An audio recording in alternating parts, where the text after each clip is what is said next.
Came across this really cool quote the other day, and it says, "The body cannot be cured without regard for the soul."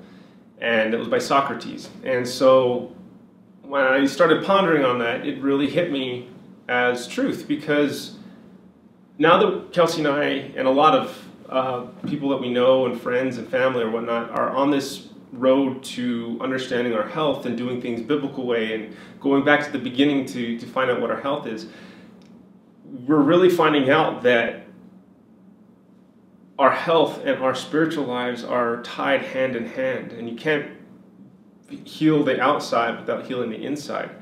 And so it's kind of ballooned into this whole idea of healing what's inside as well as taking care of what's on the outside. One of the main reasons that Kelsey and I started since the beginning was to have a platform where we could share our faith, share our journey, share what the Father has shown us and taught us through that time. And through Kelsey's testimony of being healed and asking for healing for many, many years, the Father has really used that as a testimony and as a testament to His working in our lives. And the oils play a big role in that. But even on that journey, we've realized that even as big as that role is, He has opened up so many other avenues and shown us so much more information that it's really, really unbelievable to see how He works. And now sometimes I put God into this box where in my intellect I say, okay, Father, you cannot work outside of this box. You are confined within these realms of what I understand. And He's like, no, I am the creator of the things that you guys are using.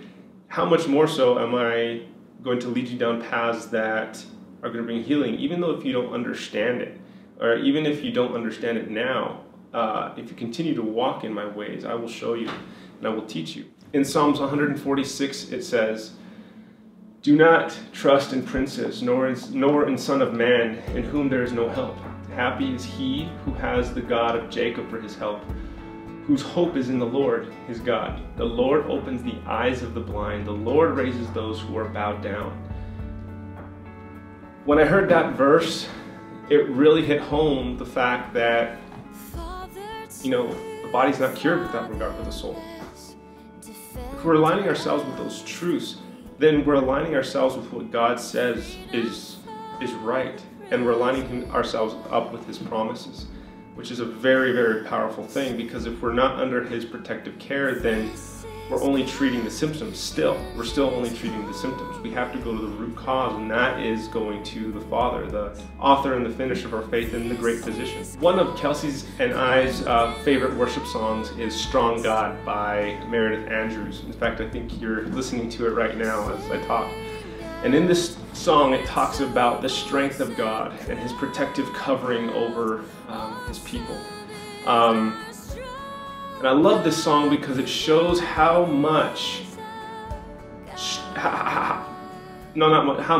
strong our God really is, and how intimately involved He is in our lives if we allow Him. Now, we don't have to allow Him, but we can do our own thing, and then we come out of that protective bubble. Just like our kids decide to disobey, then they're not underneath our protective care. Don't touch that, you're going to get burnt. Same thing with Him. I mean, if we decide to say, okay, Father, I don't want to get burnt, so I'm going to follow what you say, there's blessing in that. But if I decide to go ahead and touch it or do things that are contrary to what He says to do, I'm going to get burnt. And this song really goes to show how much He wants to protect us, and how much His strength is shown when we are under His care. And just like I was saying before, you can't heal the body without regard for the soul.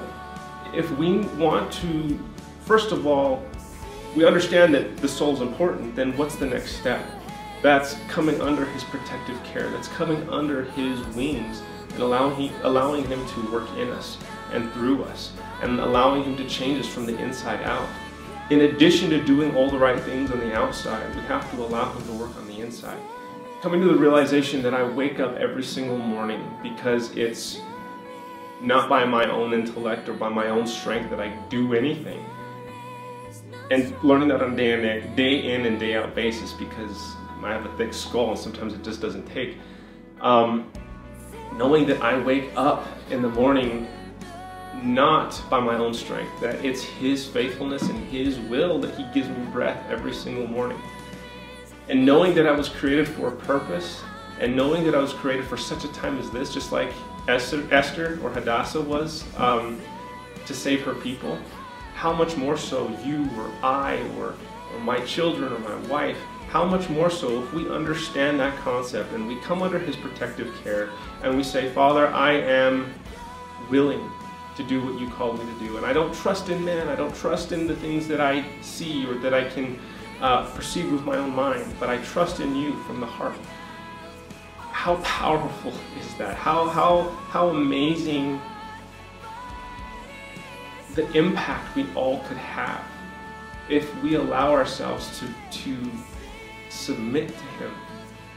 Not in a thumb pushing us down kind of way, but as a loving Father. Father, I come because I am hurting, I'm broke, I need your healing, but I want you to have my life and I want you to have my heart.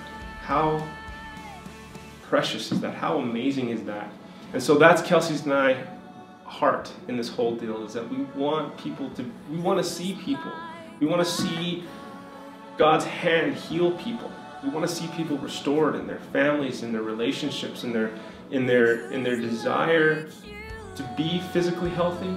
We want them to be spiritually healthy. We want them to know that there's a God, the God of Abraham, the God of Isaac, and the God of Jacob, that He loves them. But He also loves us enough not to allow us to stay in the place that we're at.